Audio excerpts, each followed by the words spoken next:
So there are a few things that we need to mention before we bring in the theorem itself. The first thing is factorial.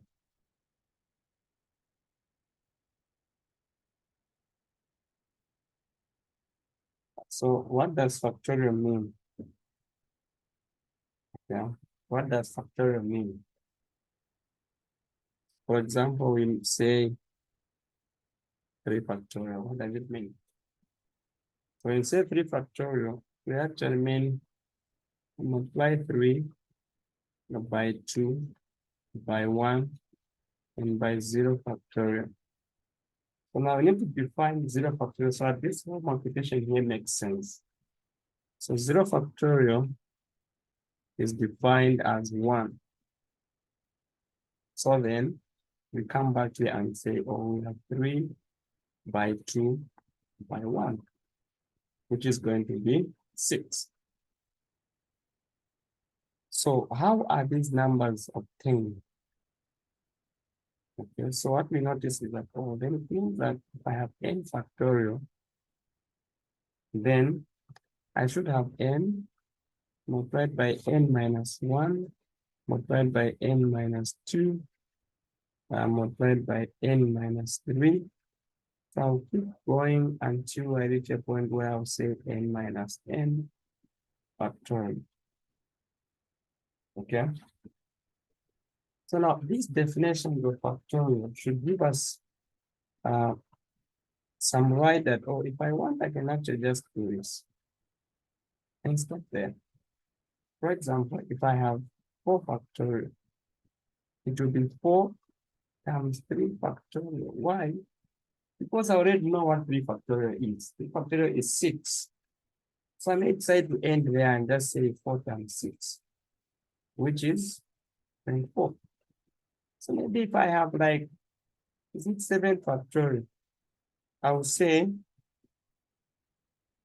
7 times 6 times 5 times 4 factorial. I can end here because I know what 4 factorial is. And so there's no need to waste time upon that. Okay. So now, the next thing that we need to know is, then what is the meaning of n choose R? By definition, this will be n factorial. You know what it means? Divided by R factorial multiplied by n minus R factorial. All these we know what they mean.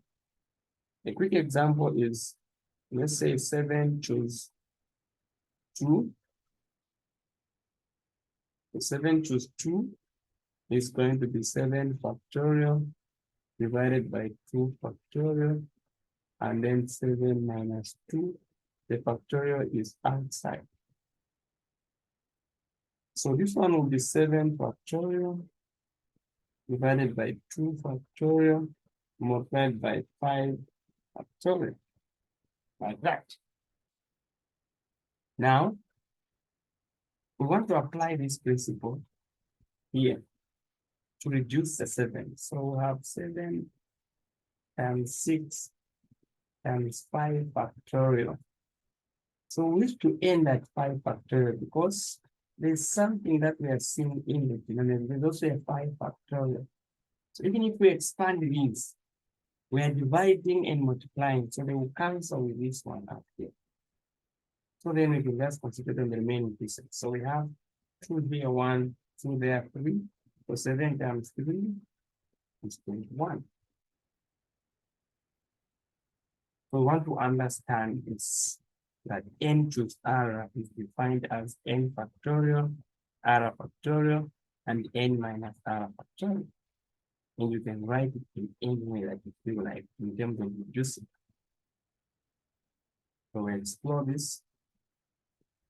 The other thing that might be of interest is the Pascal triangle.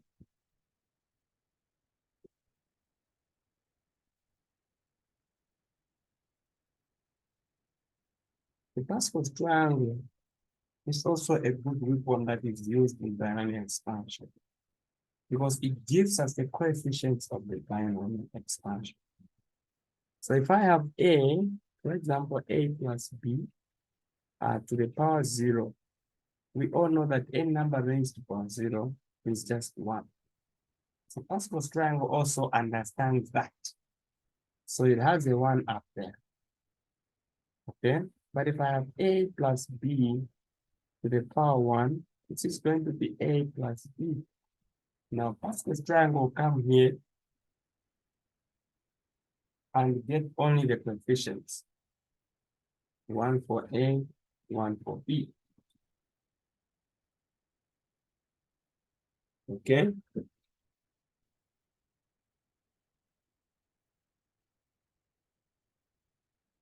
So that's how Pascal's triangle is moving.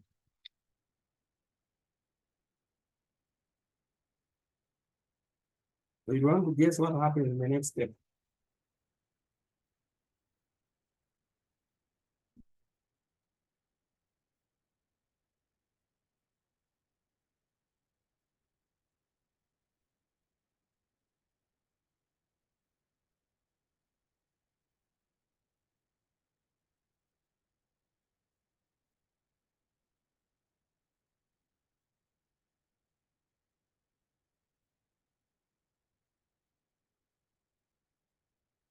What happens next?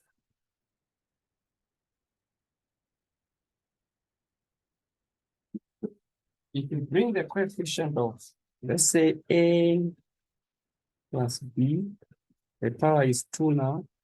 This is a squared plus 2ab plus b squared. Pascal's triangle, we just get the coefficients. 1 for a squared, 2 for ab, 1 for b squared. So if you see these numbers in between here, it was 1 plus 1, 2. So we keep going. So again, meaning we'll have 1, then 1 plus 2, 3, 2 plus 1, 3, and then 1 on the edge.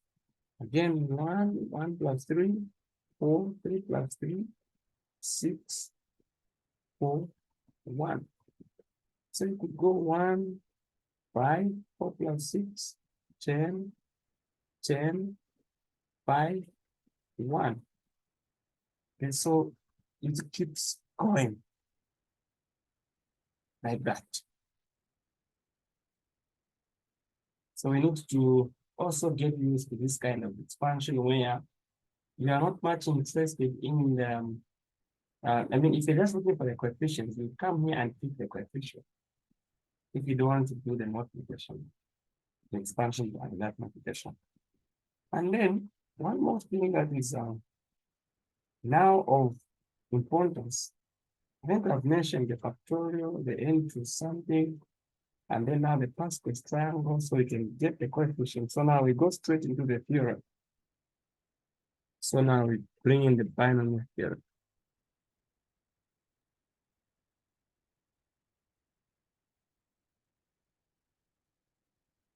The theorem says that if you are expanding a plus b to the power n, you will simply have n to 0 as the coefficient, and then a power n plus n choose 1 as the coefficient, then a power n minus 1 b plus n choose 2 a n minus 2 b2 n choose 3 a n minus 3 b3. So we keep going and we observe something. The numbers down start from 0, then 1, then 2, then 3. Now, as those numbers are increasing, even the powers of b are increasing, and even the powers of a are reducing. We are now subtracting. As the number down increases, we subtract the increased number. So meaning, we are going to have at some point n to r, and then a, n minus r, b r, and keep going until we get to n, and then b to the power n, like that. So that is giving us a view of things. Oh, okay. So if I don't know the position of that term, then I'll use this general formula. Because n will always be given. So if n is given, then now I can see that, oh, okay, that is now maybe a term that I can't tell what position it is. I will go the general way. So this is the general, the one we call term R plus 1. Okay, so we say R plus 1 because term 1 is actually having a 0 here. So it's like 0 plus 1. Term 2 is like term 1 plus 1 for us to say 2. Term 3, you only get the 3 if you add that 2 plus a 1. So that's how the terms are movement like that. Okay. Now, so meaning that the R will always be less by 1 to the term position. To the term position. We also want to mention that this coefficient that we are seeing here, we can as well try to calculate them. For example, the first one, what is it? By the definition, it's n factorial over 0 factorial and then n minus 0 factorial. That is n factorial over 0 factorial, n minus 0 is just n factorial. So this guy in itself 1, this guy 1. Remember, 0 factorial is 1, so we'll have 1 over 1, which is 1. So we keep in mind, n number to 0 is 1. Okay, the second one is n. The second one is n choose n choose 1.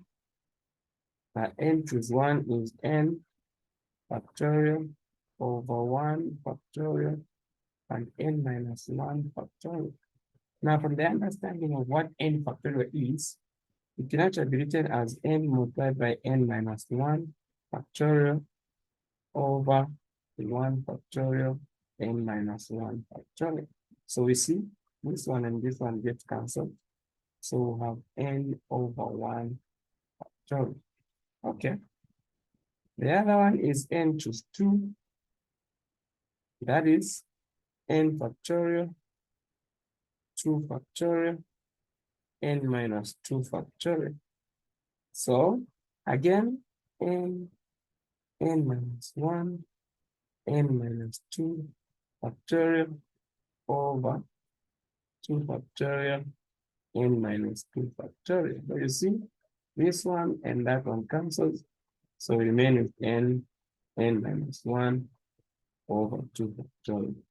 So we always want to reduce the numerator until it reaches the highest number in the denominator. So now, we have seen the pattern. So then, you can as well write a plus b to the power n as just a power n. Because n to 0 is 1 plus just n over 1 factorial, which is just 1. So we get n there. A n minus 1 b plus n choose 2 n will be n minus 1 over 2. 2 factorial is just 2. And then a n minus 2 and b2 plus the third one we can predict the fourth term. It will be n minus 2 over 3 factorial. A n minus 3 and b3 like that. So if you keep going like that. This means that now we are instead of us calculating every time n0, n1, n, we're trying to find the already calculated numbers. You just substitute your n and the people know what you're getting. Now, suppose where there is a there, we put a 1. And where there is b, we multiply by x to the power n. See how it's going to look? We will have 1 power n, which is just 1, plus n times 1 times bx plus n minus 1 over 2 bx power 2 plus n minus 1 minus 2 over 3 factorial bx to the power 3. So it will keep going like that. So why do we say so? Because a is 1. So even if you put 1 there to any power, it still remains 1. Multiply by anything, you get that thing.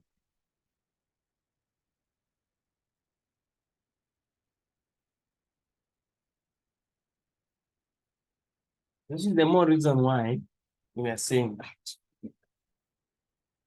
So now we want to use this more often when it comes to applications, approximating numbers. And then we will be asked something that is called the range of validity of an expansion.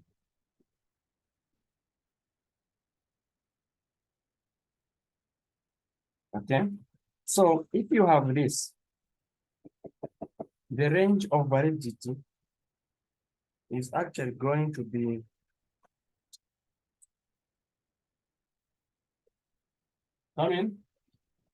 the range of validity is going to be always you get this part, the bx in the absolute to be less than 1. The first part here, this one. So in an event that it's not 1, it's like that. You say b to be less than a. But remember, this a at that point, it's supposed to be greater than 0. Since we understand that absolute cannot be less than negative.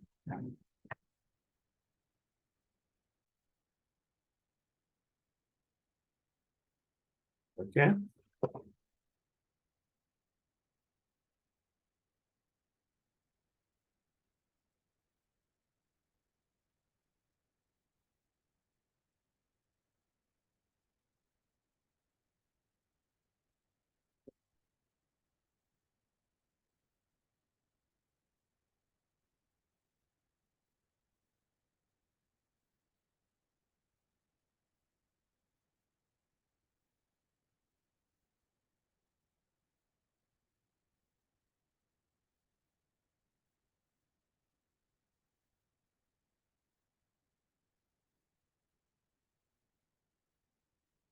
So this one, I'll give my example when we get to it.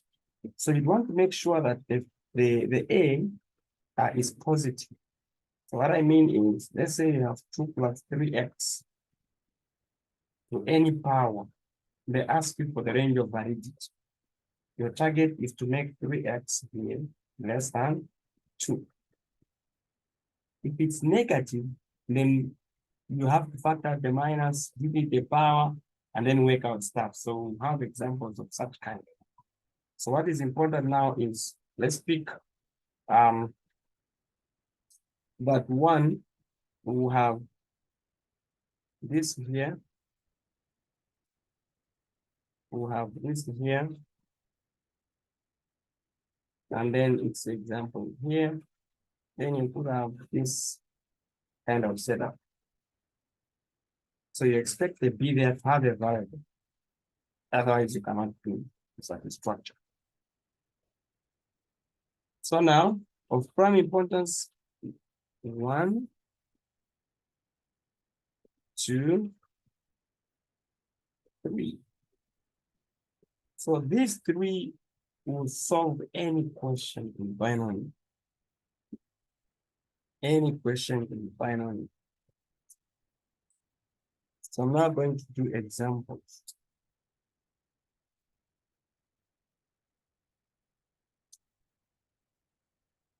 So if the power is not a whole number, you prefer to work with 3.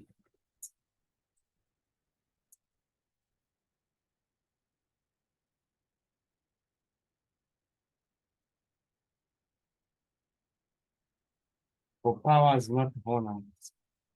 That's the preference. But even if they are whole numbers, it's still the preference. It's the best thing to use. So this n can be a negative number or n also for negative.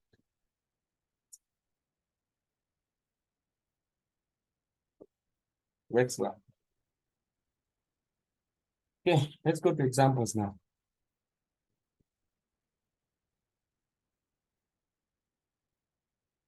Example.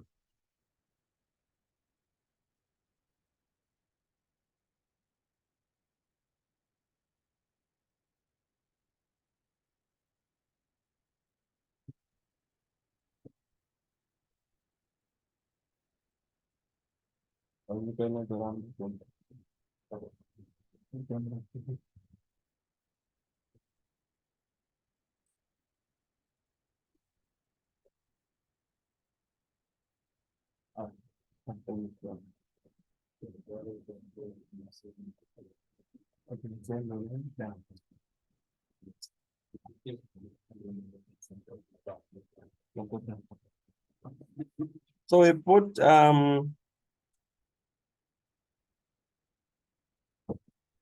examples, question 1.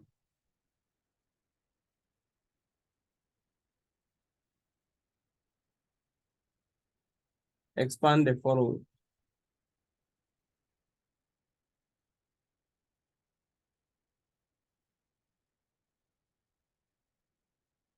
By binomial.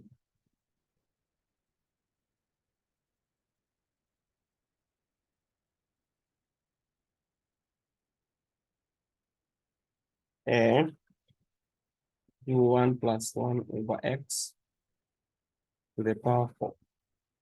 So the nice one is 3.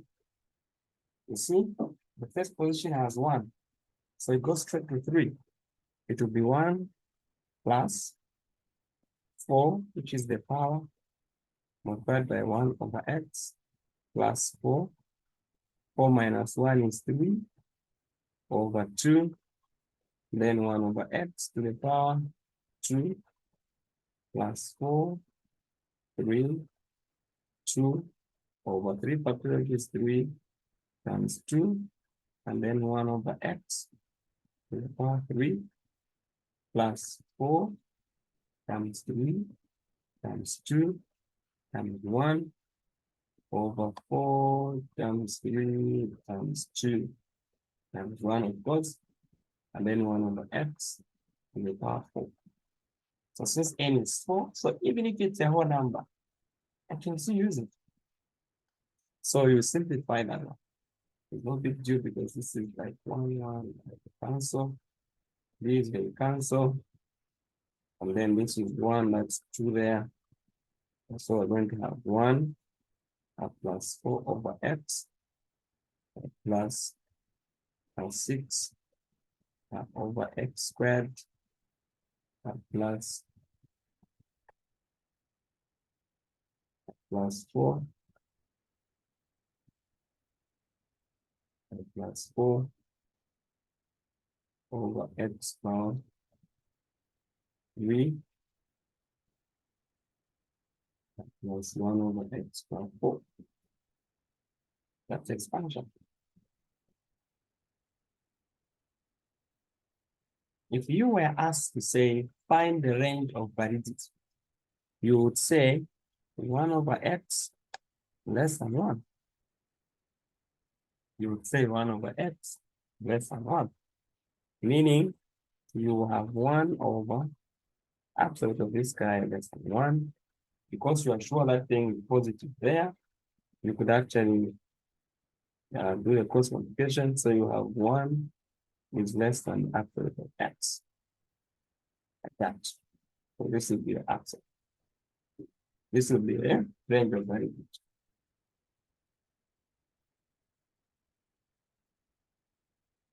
Okay. So B, we want to use the binomial expansion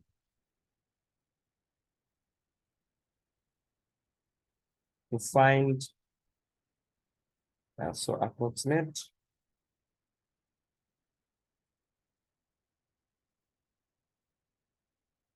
approximate 1.02 to the power 4. Approximate 1.02 to the power 4. To 2 decimal places. So approximate 1.02 power 4 to 2 decimal places.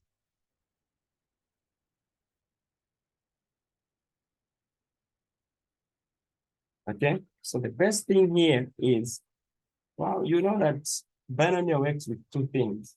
There's only one number here, 1.02. So you would want to think of a number like 1 plus x, and then to the power 4. So that you get what? You get 1 plus 4x plus 6 x squared plus 4 x3 plus x4. We'll have the expansion here.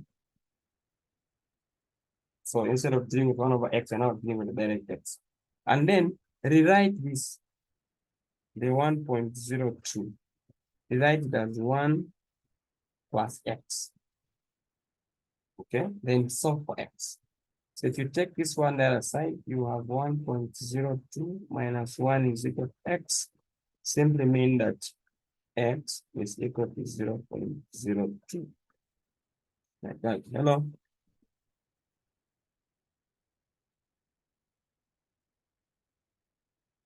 Good. So, is it all that we should be saying 1 plus x, but where is the 1 coming from? So we want to use an expansion of the form 3 to do the approximation here. So now, we didn't have 1, we didn't have x, but we know binomial deals with two numbers added to some power. So I've thought of expanding 1 plus x to the power 4, since the number we're dealing with has power 4. Then we'll come back and split that number inside into 1 plus something. How we know there's something, we equate 1 plus x that we have used to that number given. It will help us separate one from and the other number to give us 1.0.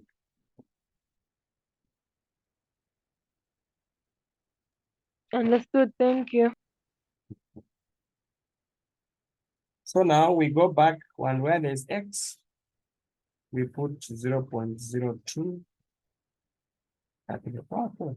So we're just placing 4 by 0.02 plus 6, 0.02 squared plus 4 by 0.02 power 3 plus 0.02 plus 4. Like that. And then to 2 decimal places, I think you can even work with only this one. 0.08. Because the other ones that will give us 4 decimal places and something. So when we add, we just need 2 for 1.08.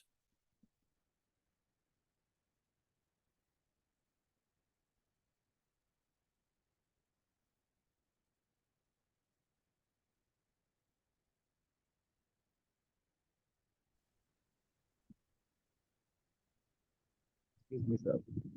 No. Yes, sir. So if you are asked the same question on how to approximate, the first thing that you do is you first expand. Then that's when you can approximate. Or this another way to go there. There's no going direct. Yes, they have said use binomial. Binomial means find 2 things to expand. Sorry, come again. Binomial, when they say use the binomial formula, the binomial formula, it requires you to expand something. Okay. So if I'm given one number, I split it into 2, and then it start expanding. That's where the theorem comes in. Okay. Thank you, sir.